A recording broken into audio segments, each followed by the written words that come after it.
आज हम जानेंगे किसी कार्य को करने के लिए अपने आत्मविश्वास को बढ़ाना कितना ज़रूरी है। यह हम सभी जानते हैं कि बिना आत्मविश्वास के कोई भी व्यक्ति सफल नहीं हो सकता और सफलता के पैमाने अपने आत्मविश्वास से ही होके गुजरते हैं। यदि दलदली जमीन में खूंटा गाड़ा जाए तो वह कुछ समय तक तो खड़ा रहेगा, लेकिन बहुत ही जल्दी झुककर अंत में गिर जाएगा। दलदल में खूंटा गाड़ना तो आसान है, लेकिन उसे खड़ा रखना आसान नहीं। जबकि ठीक इसके विपरीत ठोस जमीन में खूंटा गाड़ने के लिए मेहनत तो करनी पड़ेगी, गड्ढा खोदना पड़ेगा और तब कहीं जाकर खूंटा गड़ेगा।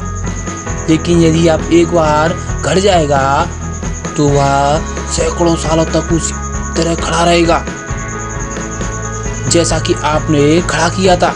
आत्मविश्वास एक प्रकार का ठोस जमीन की तरह है जिसमें हम अपने ज्ञान का खूंटा गाड़ते हैं। आत्मविश्वास का अर्थ अपनी आत्मा पर विश्वास करना नहीं, बल्कि अपने आप पर विश्वास करना है। यहाँ आत्म शब्द का अर्थ मैं से है, आत्मा से नहीं। जब हमारे अंदर आत्मविश्वास की ठोस जमीन तैयार हो जाती है, तब हम जो कुछ भी सुनते हैं, पढ़ते हैं या कोई भी कार्य करते हैं, उस पर हमारी पकड़ काफी मजबूत होती चलती है। इसके ठीक विपरीत यदि हम अंदर से डरे हुए हैं, हम हमेशा भूल जाने की आशंका में ग्रसित हैं, अपने को अंदर से कमजोर महसूस कर रहे हैं, तब इसका अर्थ है ये हुआ कि अंदर की जमीन दलदली है। ऐसे दलदल में खूंटा मजबूत से नहीं गड़ेगा। अपने आप पर विश्वास करना सीखिए। हाँ, मैं ये कर सकता हूँ, क्योंकि अपने आप पर विश्वास एक प्रकार की शक्ति है, ऊर्जा होती है। आपने महसूस किया होगा कि जब आप विश्वास से भरे होते हैं, तब आपकी चाल बदल जाती है।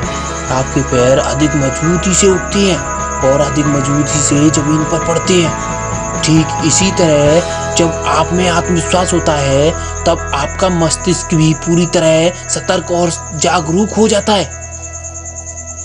उसके पलट पर पड़ने वाली चीजों में बिंब बहुत गहरे और स्पष्ट बनते हैं। यदि मन में यह भय रहेगा कि मुझे बात समझ में नहीं आ रही, तो पक्का जानिए कि वह बात समझ में नहीं आएगी। हो सकता है कि आपको बात समझ में नहीं आ रही हो। यदि ऐसा हो तो आप खुद को सरेंडर मत कीजिए, परेशान ना होइए। बात समझ में नहीं आ रही, बल्कि अपने अंदर कुछ इस तरह की भावना लाइए कि मुझे इसे समझना है, मैं जानकर रहूंगा। जैसे कि आप यह भावना लाएंगे तो आपका मन एक अलग ही तरह के जोश में भर गया होगा। जैसे ही यह होगा, आपका लक्ष्य सार्थक होने लगेगा। इसलिए हमेशा याद रखिए कि जब भी कोई कार्य करें, अपने आत्मविश्वास का दीपक जलाकर उस कार्य को करें। आत्मविश्वास इसकी रोशनी में अपने लक्ष्यों को अधिक चमक के साथ जिंदगी में पलट पर सफल हो सकेंगे।